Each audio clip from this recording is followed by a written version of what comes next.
Krishna Bhagavad Gita chapter 11 text 55 भगवान उवाच मत कर्म कृन्मत परमो मद्भक्तः संगवर्जितः निर्वैरः सर्वभूतेषु यासां माम एति पांडवा।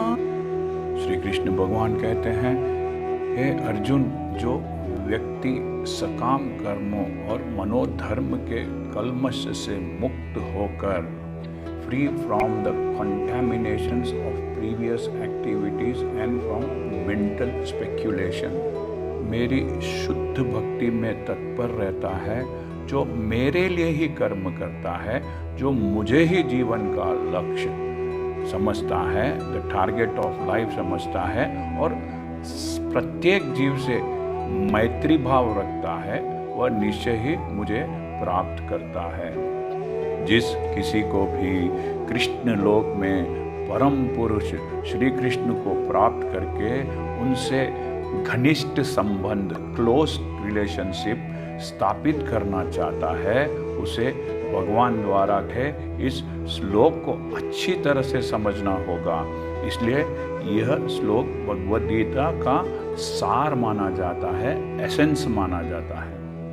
भगवद गीता एक ऐसा ग्रंथ है जो उन बद्ध-जीवों की, बाउंडेड सोल्स की और लक्षित नहीं है, जो इस भौतिक संसार में प्रकृति पर प्रभुत्व, डोमिनेंस ऑन नेचर जताने में लगे हुए हैं और आध्यात्मिक जीवन, स्पिरिचुअल लाइफ के बारे में नहीं जानते हैं। भगवद गीता का उद्देश्य, मिशन यह दर्शाता है कि मनुष्य किस प्रकार अपने आध्यात्मिक अस्तित्व को, स्पिरिचुअल एग्जिस्टेंस को और भगवान के साथ अपने संबंध को समझ सकता है, और उसे यह शिक्षा देता है कि वह भगवत धाम को कैसे पहुंच सकता है। यह श्लोक उस विधि को, उस मेथड को स्पष्ट रूप से क्लियरली बताता है, जिससे मनुष्य अपने आध्यात्मिक कार्यों में, स्पिरिचुअल सर्विस में अर्थात भक्ति में सफलता प्राप्त कर सकता है। भक्ति रसामृत में यह कहा गया है कि ऐसा कोई कार्य न करे जो कृष्ण से संबंधित न हो, जो कृष्ण से कनेक्टेड न हो, यह कृष्ण कर्म कहलाता है। कोई भले ही कितने ही कर्म क्यों न करे, किंतु उसके फल के प्रति आसक्ति, अटैचमेंट नहीं होनी चाहिए। कर्म के फल तो कृष्ण को ही अर्पित किया जाना चाहिए। उदाहरणार्थ, फॉर एग्जाम्पल, यदि कोई व्यापार में व्यस्त है, बिजी है, तो उसे इस व्यापार में कमाए हुए धन को कृष्ण को अर्पित करना चाहिए। अपनी इंद्रिय तृप्ति, सेंस सेटिस्फैक्शन के लिए विशाल महल न बनवाकर वह कृष्ण के लिए सुंदर मंदिर बनवा सकता है, कृष्ण का अर्चार विग्रह, आइडल स्थापित कर सकता है। कृष्ण को अर्पण करने के बाद बची हुई वस्तु को केवल प्रसाद रूप में ग्रहण करना चाहिए। यही कृष्ण कर्म है। यदि कोई कृष्ण के लिए मंदिर नहीं बनवा सकता है, तो वह कृष्ण मंदिर की सफाई में लग सकता है। यह भी कृष्ण कर्म है। वह कृष्ण के बगीचे की, गार्डन की देखभाल कर सकता है। जिसके पास थोड़ी सी भी भूमि है, जैसा कि भारत के निर्धन से निर्धन व्यक्ति के पास होता है, वह उसका उपयोग कृष्ण के लिए, फूल उगाने के लिए कर सकता है। वह तुलसी के वृक्ष को उगा सकता है, क्योंकि तुलसी दल अत्यंत महत्वपूर्ण है और भगवद गीता में कृष्ण ने उन्हें आवश्यक बताया है। पत्रम पुष्पम फलम तोयम।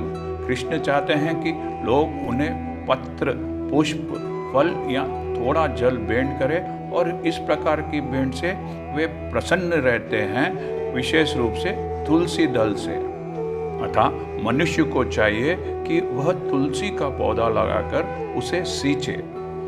इस तरह गरीब से गरीब व्यक्ति भी अपने आप को कृष्ण सेवा में डाल सकता है।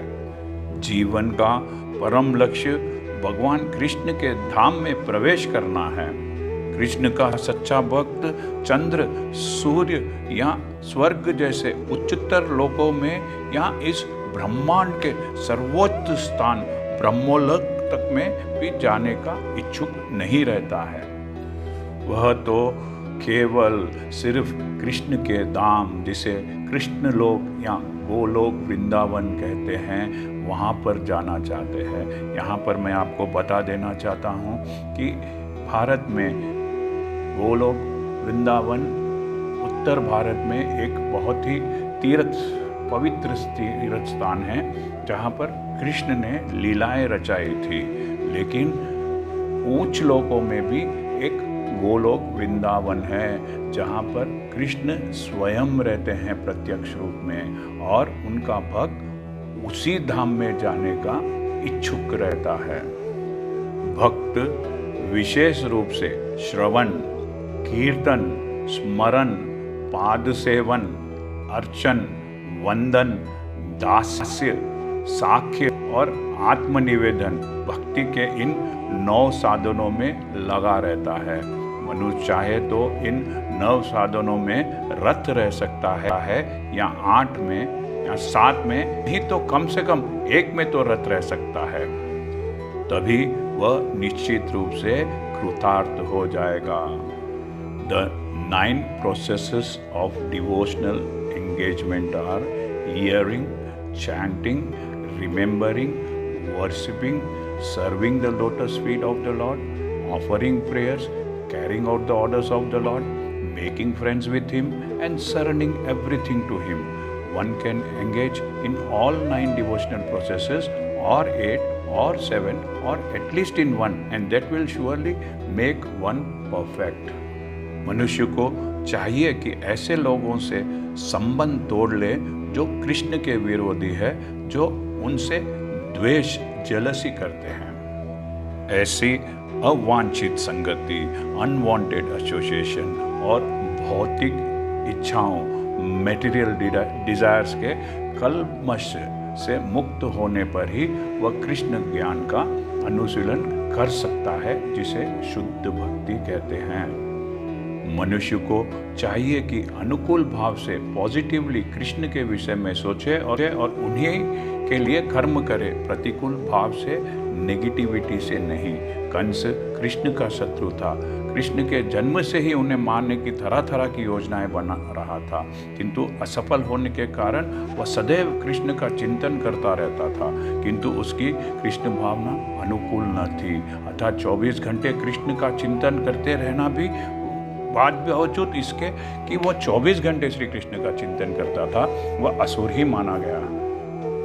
शुद्ध भक्त तो मोक्ष की भी कामना नहीं करता है। उसका तो एकमात्र उद्देश्य कृष्ण की सेवा करना है, चाहे वे जहाँ भी हो। कृष्ण भक्त प्रत्येक से मैत्री भाव रखता है। कृष्ण भावनामृत में स्थित भक्त जानता है कि कृष्ण की भक्ति ही मनुष्य जीवन की सभी समस्याओं से छुटकारा दिला सकती है। कृष्ण के भक्त के लिए कृष्ण का कोई अन्य रूप उतना महत्वपूर्ण नहीं है जितना कि मूल 2 भुजी श्याम सुंदर रूप। ब्रह्म संहिता में कहा गया है कि जो प्रेम या भक्ति भाव से कृष्णा के श्याम सुंदर रूप के प्रति आसक्त है, अटैच्ड है, वे सदैव उन्हें अपने हृदय में देख सकते हैं और कुछ भी नहीं देखते। अतः मनुष्य को समझ लेना चाहिए कि इस 11वें अध्याय का तात्पर्य यही है कि कृष्ण का रूप ही सर्वोपरि है एवं परम सार है। हरे कृष्णा। आज भगवद गीता का 11वां अध्याय विराट रूप समाप्त हुआ। कल से 12वां अध्याय भक्ति योग के बारे में आप सबको बताऊंगा। हरे कृष्णा। यदि आपको यह चैनल पसंद आया है तो YouTube में सब्सक्राइब दबाकर सब्सक्राइब कीजिए और इस चैनल को लाइक कीजिए। Thank you. हरे कृष्णा।